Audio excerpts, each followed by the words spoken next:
Hello friends, मैं राहुल कुमार आप सभी का दस्तक क्लासेस में बहुत बहुत हार्दिक स्वागत करता हूं।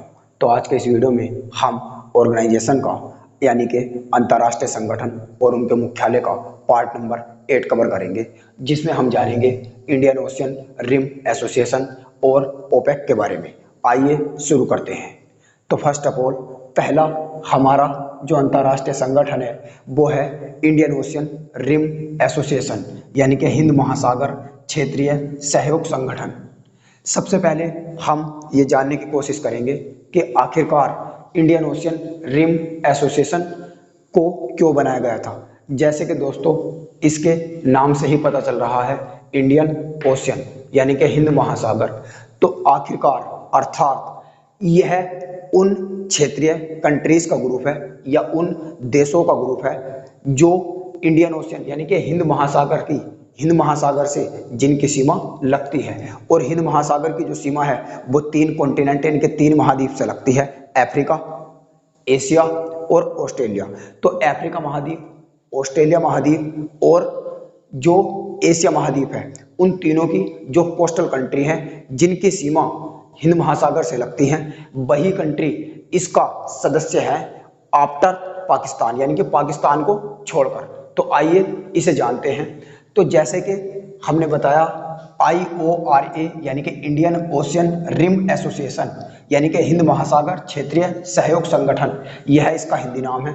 यह एक इंडियन ओशियन यानी कि हिंद महासागर के तटीय देशों का NGO है। NGO का मतलब होता है नॉन गवर्नमेंटल ऑर्गेनाइजेशन यानी कि अंतर सरकारी संगठन है। यह UN के अंडर नहीं आता है। अगर हम बात करेंगे फाउंडेशन की तो इसे इनिशियली बनाया गया था 1995 को, यानी कि जब नेशनल मंडेला की पहली विजिट टू इंडिया यानी कि जब नेशनल मंडेला ने, जो founding father of south Africa माने जाते हैं यानी कि साउथ अफ्रीका के जो फाउंडिंग फादर है, पितामह है, वे माना जाता है नेशनल मंडेला को। यह भी आप याद रख सकते हैं। यानी कि इंडिया के अंदर जो रिप्रेजेंटेशन यानी कि जो जगह महात्मा गांधी को दी जाती है वही जगह साउथ अफ्रीका के अंदर नेशनल मंडेला को दी जाती है। तो नेशनल मंडेला ने सबसे पहले 1995 में यह विचार दिया था। किसका विचार दिया था? इंडियन ओशियन रिम एसोसिएशन का। बाद में इसका नाम बदलकर इंडियन ओशियन रिम एसोसिएशन कर दिया गया, अर्थात इसका प्रारंभिक नाम इंडियन ओशियन रिम इनिशिएटिव था, IORI था। और 1997 में इसका नाम बदलकर इंडियन ओशियन रिम एसोसिएशन कर दिया गया। अगर हम बात करेंगे इसके मेंबर कंट्रीज की तो इसमें 22 देश आते हैं, जिनमें से भारत भी एक देश है, शामिल है। यानी कि अगर हम कह सकते हैं कि इंडियन ओशियन रिम एसोसिएशन का भारत एक मेंबर है। अगर हम बात करेंगे भारत के पड़ोसी मुल्कों की तो बांग्लादेश इसका मेंबर है, म्यांमार इसका मेंबर नहीं है, चाइना इसका मेंबर नहीं है, चाइना के अलावा पाकिस्तान भी इसका मेंबर नहीं है। अगर हम बात करेंगे स्पेसिफिकली पाकिस्तान की तो पाकिस्तान के पास ना तो इसका ऑब्जर्वर स्टेटस है और ना ही इसका फुल फ्लेजेड मेंबर है। अगर हम बात करेंगे चाइना की तो चाइना के पास इसका एक ऑब्जर्वर स्टेटस है। तो यह 3 महाद्वीपों को जोड़ने का एक मंच है।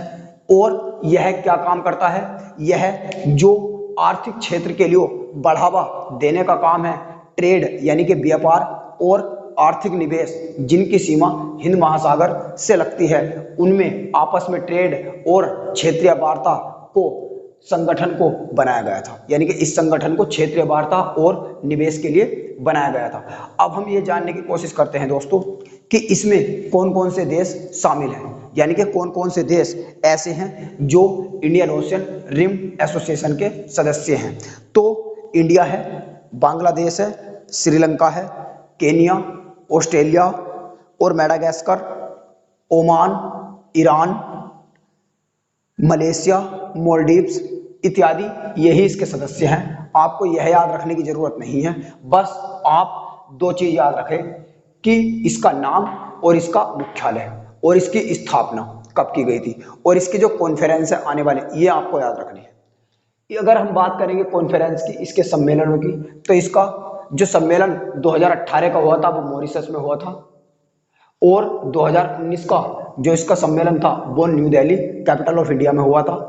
अगर हम बात करेंगे इसके मुख्यालय की, तो इसका मुख्यालय एबेन में है, और एबेन है मॉरिशस में। और एबेन में IOC यानी कि इंडियन ओशियन कमीशन, हिंद महासागर आयोग का भी मुख्यालय है। ये भी आप याद रख सकते हैं। इससे पहले वाले पार्ट में मैंने आपको बताया था इंडियन ओशियन कमीशन के बारे में। तो हिंद महासागर में ये भी आप याद रख सकते हैं, दो कमीशन काम करते हैं, एक तो IORA यानी कि इंडियन ओशियन रिम एसोसिएशन, और एक इंडियन ओशियन कमीशन यानी कि हिंद महासागर आयोग। हिंद महासागर आयोग के बारे में हमने पहले पढ़ाया था। उसमें 5 सदस्य आते हैं, रियूनियन आइलैंड, सेशल्स, मेडागास्कर और कोमोरोस। अब आइए हम देखते हैं एपेक को। एपेक की फुल फॉर्म होती है एशिया पैसिफिक इकोनॉमिक कोऑपरेशन, यानी कि एशिया प्रशांत आर्थिक सहयोग संगठन।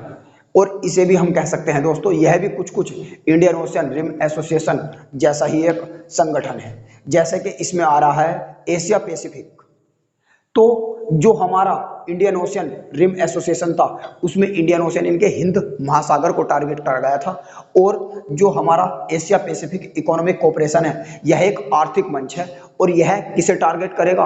प्रशांत महासागर को। यानी कि जो एशिया पैसिफिक है, यानी कि प्रशांत महासागर में जितने भी सदस्य हैं या जिनकी सीमा प्रशांत महासागर से लगती हैं, वे सभी इसका मेंबर हैं। और इसे इनिशियली फॉर्म करा गया था 1989 को कैनबरा की, जो कैपिटल है ऑस्ट्रेलिया की। और ऑस्ट्रेलिया के जो प्रधानमंत्री हैं, ये भी मैं आपको बता दूं, यहाँ के प्रधानमंत्री हैं स्कॉट मॉरिसन। और ऑस्ट्रेलिया जो है वो 5 मरुस्थलों से मिलकर बना हुआ है, 5 डेजर्ट है। और 5 डेजर्ट होने के बाद भी ऑस्ट्रेलिया के अंदर व्हीट यानी कि गेहूं की खेती बहुत ज़्यादा होती है। ये भी आप याद रख सकते हैं। अगर हम बात करेंगे इसके मुख्यालय की, तो इसका मुख्यालय है सिंगापुर में। और इसमें जो मेंबर कंट्रीज हैं वे हैं 21। अगर हम बात करेंगे भारत की और पाकिस्तान की, तो न तो भारत और न ही पाकिस्तान दोनों ही इसके मेंबर नहीं हैं, क्योंकि भारत की जो सीमा है वो इंडियन ओशियन में लगती है, ना कि प्रशांत महासागर में। अगर हम बात करेंगे चाइना की, तो चाइना इसका मेंबर है। तो इसके जो मेंबर कंट्रीज हैं वे भी आइए एक बार देख लेते हैं। जापान, जिसकी एक सीमा है प्रशांत महासागर में, Hong Kong, Thailand, Canada, Papua New Guinea और भी बहुत से देश इसका संगठन का मेंबर है। अब हम बात करते हैं इसके कॉन्फ्रेंस की, यानी कि सम्मेलनों की। तो इसका 2018 का जो सम्मेलन हुआ था वो न्यू गिनी यानी कि पापुआ न्यू गिनी में हुआ था।